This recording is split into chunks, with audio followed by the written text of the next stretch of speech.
Uttaranchal University, Dehradun, NAC A+ accredited university.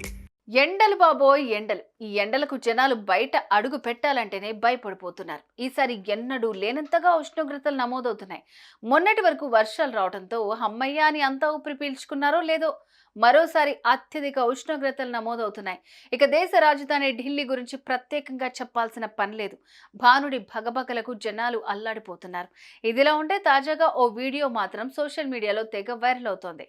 ఢిల్లీలో ఎండల ధాటికి ఓ ఇంటిపైనున్న వాటర్ ట్యాంక్లోని నీళ్లు సలసలా మరుగుతున్నట్లుగా ఇందులో కనిపిస్తోంది.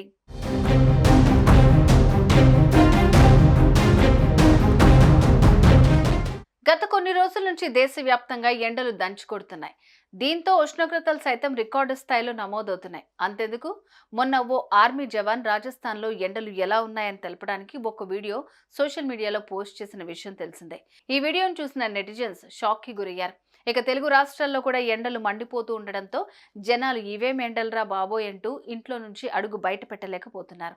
ఉదయం 7 గంటల నుంచి మొదలుకొని సాయంత్రం 5 వరకు భానుడు సెగలు కక్కుతున్నాడు. ఇక వడగాల్పులు కూడా తోడవడంతో జనాలు పిట్టలాగా రాలిపోతున్నారు. దేశవ్యాప్తంగా వడదెబ్బతో రోజుకు ఎంతో మంది చనిపోతూ ఉండడం విశేషం.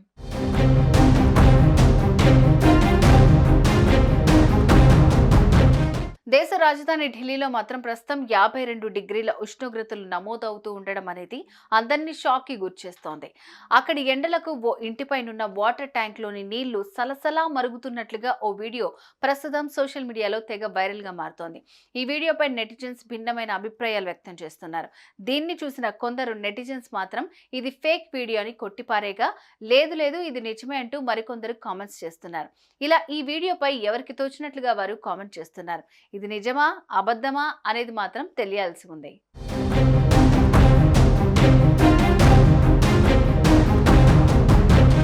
నిజానికి దేశవ్యాప్తంగా ఎండలు దంచి కొడుతున్నాయని చెప్పాలి.